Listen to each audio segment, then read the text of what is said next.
Oke, itu tadi pengalaman dari salah satu orang yang juga rekan saya di CNN Indonesia. Tapi kita akan tanya ke orang yang benar-benar expert, yang benar-benar ahli bagaimana sebenarnya prosedur pengecekan atau tes kesehatan virus corona di Indonesia. Melalui sambungan telepon sudah ada Dr. Faris Nurwidia, dokter spesialis paru sekaligus anggota Perhimpunan Dokter Paru Indonesia. Dr. Faris, selamat malam. Ya, selamat malam Tiffany. Oke, Dr. Faris, tadi saya baru ngobrol-ngobrol dengan salah satu rekan saya yang juga sudah punya pengalaman, sharing pengalaman untuk tes ini ya. Tapi sebenarnya protapnya seperti apa sih dok ketika gini, seseorang seseorang mau melakukan tes corona, baik itu yang ODP, artinya orang dalam pengawasan punya histori perjalanan dari luar negeri, atau mungkin punya gejala-gejala penyakit seperti virus corona, atau mungkin kadang-kadang sekarang justru jadi parno nih dok, soalnya semua orang dikit-dikit kalau demam atau flu, batuk gitu ya, kayaknya aduh takutnya corona, jadi parno sendiri. Tapi untuk pengecekan sebenarnya tesnya seperti apa dok? Ya baik, terima kasih. Jadi untuk di Indonesia memang kriteria untuk bisa eligible diperiksa swab tenggorokan itu adalah PDP masih. Jadi pasien dalam pengawasan, yaitu orang-orang yang dengan gejala batuk, pilek, demam, dan ada bukti pneumonia dengan riwayat berkunjung ke negara terjangkit dalam 14 hari sebelumnya. Atau orang-orang yang ada gejala walaupun ringan, namun dia kontak dengan kasus confirm. Ini juga tergolong sebagai pasien dalam pengawasan PDP. Nah, adapun untuk orang dalam pemantauan ini kita masih belum menemukan revisi dari Kementerian Kesehatan. Jadi memang golongan ini cukup sulit, walaupun mungkin saja ada kalau misalnya secara tidak resmi gitu ya, datang ke rumah sakit, tapi ini benar-benar belum masuk dalam sistem gitu. Oke. Jadi PDP tadi ya, kalau untuk pengecekan swab itu kan lendir ya dok, betul ya? Jadi swab itu sebetulnya yang diperiksa si kasa steril, kasa sterilnya gitu, yang terhubung dengan lidi yang steril, itu dia disentuhkan ke permukaan orofaring, jadi permukaan tenggorok paling belakang ya, dan dihindarkan untuk tidak kontak dengan lidah. Jadi ini sebetulnya bisa dilakukan oleh dokter umum maupun tenaga analis laboratorium. Oke, jadi yang harus kita klarifikasi, artinya tidak semua orang yang mau melakukan pengecekan atau tes virus corona itu pasti di swab dulu, atau melalui PCR atau juga genome sequencing, itu tidak harus selalu seperti itu? Jadi pemeriksaan COVID-19 itu dia berbasis reverse transkriptase PCR, jadi RT-PCR. Jadi hasil swabnya itu kemudian diekstraksi RNA, kemudian dilakukan cDNA sintesis, baru di-running ke RT-PCR. Nah, jadi itu yang membutuhkan waktu. Di Indonesia memang masih antara 5 hari. Oh, itu yang membutuhkan hasilnya, jadi tidak bisa keluar di hari yang sama pengecekan ya, atau pemeriksaannya dok ya? Betul, dan tentu saja akan ada kendala transport medium bagi pasien-pasien PDP yang berada di jauh dari Litbangkes, dan ini yang memberikan ini mendorong banyak pihak sekarang sudah meminta agar dibuka izin bagi pihak-pihak swasta, terutama universitas atau lembaga riset yang mereka sudah memiliki kemampuan, karena RT-PCR ini bukan suatu teknik laboratorium yang sangat sophisticated. Ini banyak Eijkman bisa, kemudian banyak perusahaan yang swasta di pun rumah sakit bisa. Juga bisa ya dok? Oh, iya, karena ini RT-PCR, ini tidak terlalu sophisticated. Kita tidak melakukan next generation genome sequencing. Kita tidak melakukan peta lengkap susunan base pair si virus ini. Oke, karena tadi dok, kalau mungkin Dr. Faris juga sempat dengar pengalaman salah satu orang rekan kita juga yang melakukan pengecekan di RSPAD Gatot Subroto, tadi Aldi mengatakan sebenarnya yang menjadi saran berdasarkan base pengalaman atau experience dia kemarin adalah orang yang mau cek pemeriksaan kesehatan di RSPAD itu banyak yang minta ampun, tapi tenaga medisnya kurang. Jadi mungkin artinya gini, pemerintah tidak hanya Balitbangkes atau rumah sakit rujukan aja gitu, tapi swasta juga bisa diajak kerjasama. Artinya semakin banyak bisa semakin mengakomodir orang-orang yang mau melakukan pengecekan, dan itu bisa ya dok berarti ya?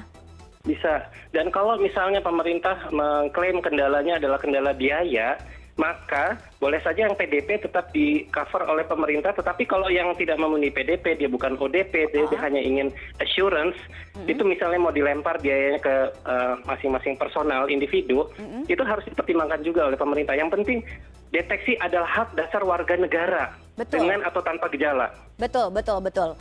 Karena preventifnya itu tadi ya dok ya?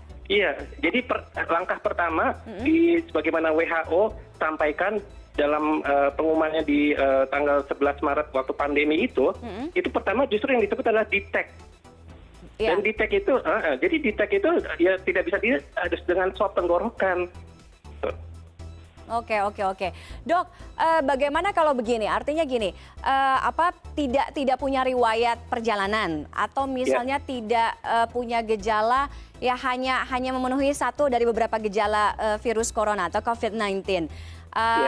Tapi terlepas dari parnonya, detect-nya itu kan tadi dokter bilang kan, bagaimana itu bisa terrealisasi artinya? Kalau tadi kan Aldi bilang agak sedikit berbeda, pengalamannya tadi yang Aldi share adalah datang ke RSPAD, datang pertama ke Minto Harjo, tapi ternyata di Minto Harjo hanya untuk perawatan, artinya orang-orang yang sudah positif tapi tidak pengecekan atau pemeriksaan, kemudian datang ke RSPAD, dicek darah, kemudian toraks, kemudian konsul dokter, baru hasilnya keluar. Itu bagaimana dok? Ya, jadi kita akan harusnya mempertimbangkan beberapa setting ya. Akan ada orang-orang yang dia tidak punya gejala, tapi punya faktor risiko datang ke negara terjangkit. Nah, itu dia mungkin harus dilakukan assessment yang berbeda dengan kalau dia datang dalam keadaan sudah pneumonia berat. Ya, kalau tentu saja di settingan IGD, maka itu adalah untuk orang-orang yang datang sudah perburukan ya. Tapi kalau misalnya swab ini juga bukan hanya untuk settingan yang buruk, tapi juga harus dibuka untuk yang klinisnya masih bagus, yang keadaan umumnya tidak terlalu buruk. Nah, ini juga saya harus sampaikan bahwa sebetulnya kan di dalam satu rumah sakit kan banyak pelayanan ya. Ada yang non-infeksius juga, ada yang dia kanker tetap harus kemoterapi. Nah, pemerintah itu sebetulnya harus mempertimbangkan pemilihan satu rumah sakit yang dia mau di-COVID-kan gitu, itu rumah sakit. Jadi memang khusus gitu ya? Memang iya, karena kita tidak bisa mengorbankan pasien non-COVID. Pasien non-COVID tetap harus mendapatkan hak pelayanannya.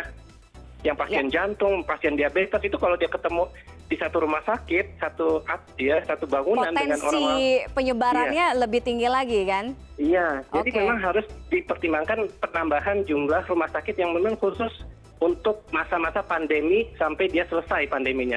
Oke, itu harus jadi catatan besar pemerintah sekarang. Terakhir, Dokter Faris, singkat terkait dengan isolasi sekarang. Baru mungkin dokter juga dapat kabarnya ada salah satu pasien yang kabur dari isolasi di salah satu rumah sakit tadi.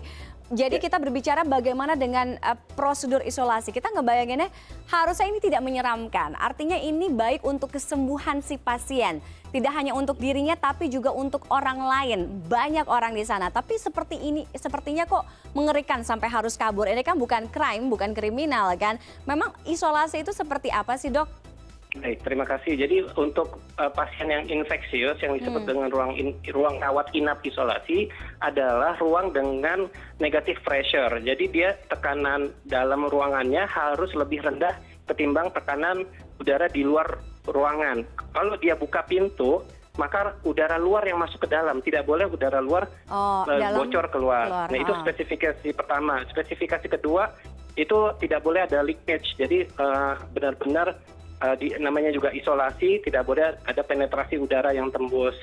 Nah, memang kita menyadari kesiapan psikologis atau keadaan mental setiap pasien itu tidak sama. Jadi memang ini kita harus mempertimbangkan dampak psikologis. Tetapi sekali lagi, kita memang negara dengan masih serba banyak terbatas loh, terus terang di lapangan. Jadi memang ke depan kita harus lebih memobilisasi lebih banyak sumber daya manusia untuk menanggulangi COVID-19. Karena sekali lagi poin terakhir di dalam seruan WHO yaitu mobilize. Artinya tolong negara memobilisasi human resource-nya yang masih bisa digerakkan untuk membantu tenaga kesehatan yang saat ini sedang berjuang luar biasa, kelelahan mereka di front terdepan Republik ini. Betul, resikonya besar tapi juga tanggung jawabnya sangat besar ya. Terima Betul. kasih Dr. Faris Nurwidia untuk sharing informasinya. Mudah-mudahan ini juga bisa mengedukasi masyarakat Indonesia jadi nggak ngebayangin nggak parno yang macam-macam untuk informasi ini. Terima kasih sekali lagi Dr. Faris.